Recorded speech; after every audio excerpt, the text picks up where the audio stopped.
welcome to my YouTube channel. This is Leslie, and today I'm going to be using the Springtime Blessings bundle from Not Too Shabby, this paper here, and we're going to create 2 cards in one design. So I'm going to start out by using these 2 pattern papers, some of the ephemera here, and then some cardstock from my stash, and I'm just going to cut pieces out using a quick easy die here. Now, because of a lovely user error with my first one here, you didn't quite see everything.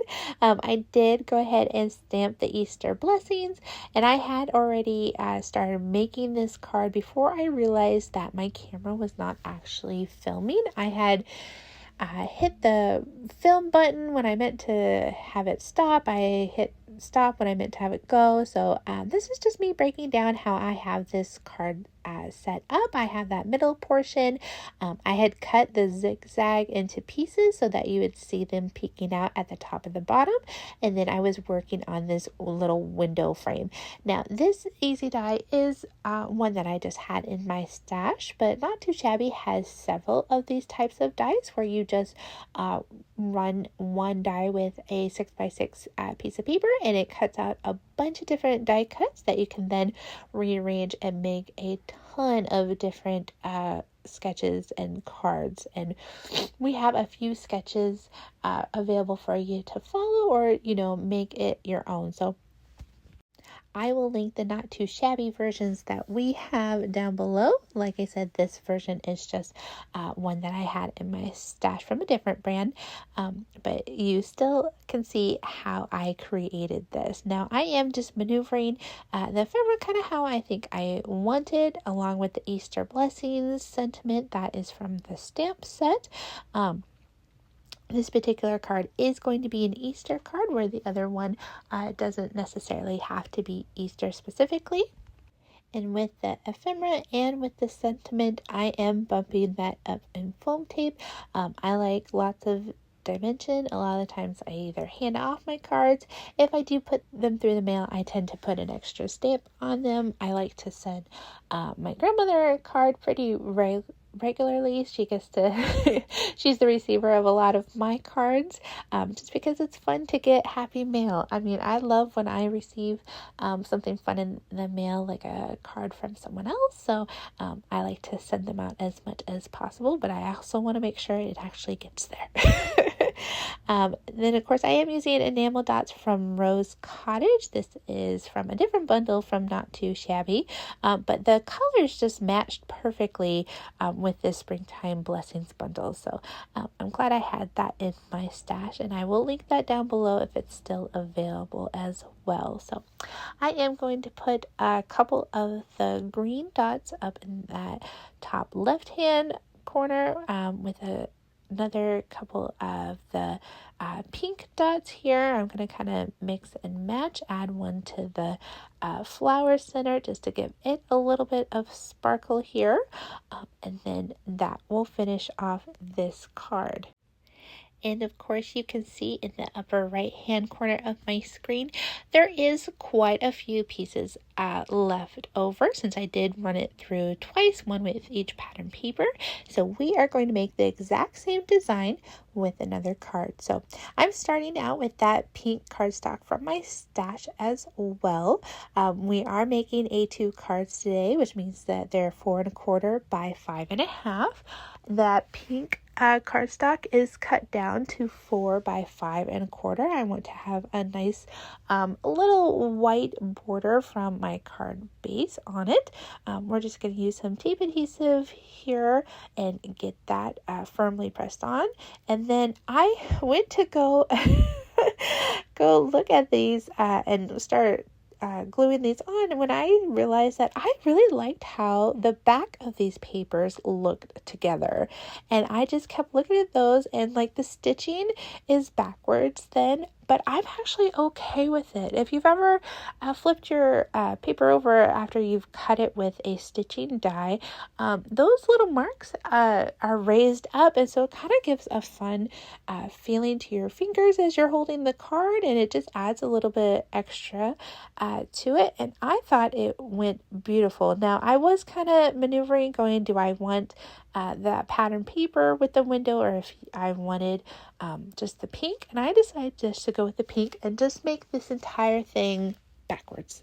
So all the stitching is backwards, so that it's actually being raised up instead of indented, and I just love how it actually came out. So this is exactly how I made the first card. I cut the zigzag into fourths so that there would be some peeking out from the window on all of the corners, and then I just lined it up with the edge of that rectangle die.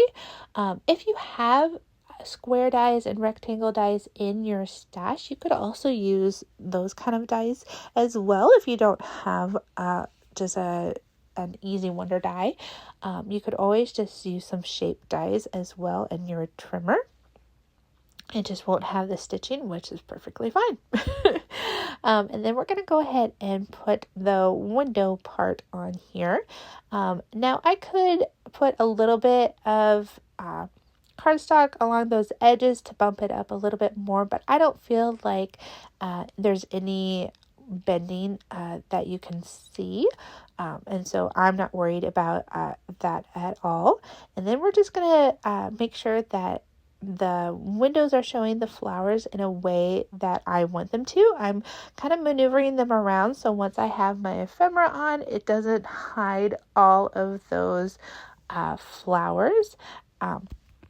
So you will see me turning them a little bit here and there. Some of them do get hidden by the ephemera, but they still kind of peek out. So I really wanted to make sure that I was seeing what I wanted to see. So I was aiming for almost exactly the same card as the other one, but since there's not another sitting girl, I decided to bring in the heart sentiment instead. This one says, "Be strong and take heart, all you who have hope in the Lord." And I just love that for an encouraging card. I do make a lot of cards for Royal Family Kids Camp. They're always looking for encouraging and just in general hello cards. They are a Christian-based camp, so this is right up their alley, and this is just such a sweet looking card for like a little girl or something. I think it would be perfect. So I did glue the butterfly to my heart because I'm going to bump all of that up with foam tape.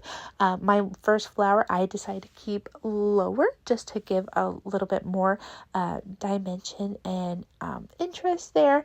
And then of course we're going to bring in those same enamel dots from the Rose Cottage bundle, and we're going to go ahead and add a bunch of pink and the lighter blue green colors because it matches perfectly. I'm going to go ahead and put a pink one on the flower. We'll do 2 to the left of the sentiment. We'll do a couple more pink ones in the other flowers. And then we're going to do 2 at the bottom right hand corner. This one has a lot more bling on it than the other one, and I'm okay with it. I'm always a big fan of lots of sparkle. If you've been on my channel very long, you have noticed that with my cards. I love the bling, so we definitely want to make sure that we're using it. Now this enamel dot that I do put on the flower, I decide is too big for it, so I do go back and switch it out, which you will see here in just a minute. I do that a lot. I'm always a big fan of putting bling on my cards, but then I tend to second guess myself and maneuver it everywhere, and it's fine. We'll eventually get it the way I love it, and we're not looking for perfection, we're just looking for done. And that is my second card, and it is done. So my cards today look like this. So we have the first one that had the white and the green, and then on the other side it was the blue pattern paper and the pink. So I hope you enjoyed today's video. If you did, please hit that like button. If you're new here, please hit subscribe to me and to Not Too Shabby. Definitely check out the products down below. If you're interested in the Spring Blessings bundle, do not hesitate. Once it's gone, it's gone. So I will see you in another video soon, and here's some more videos if you are interested. Have a great day. Bye.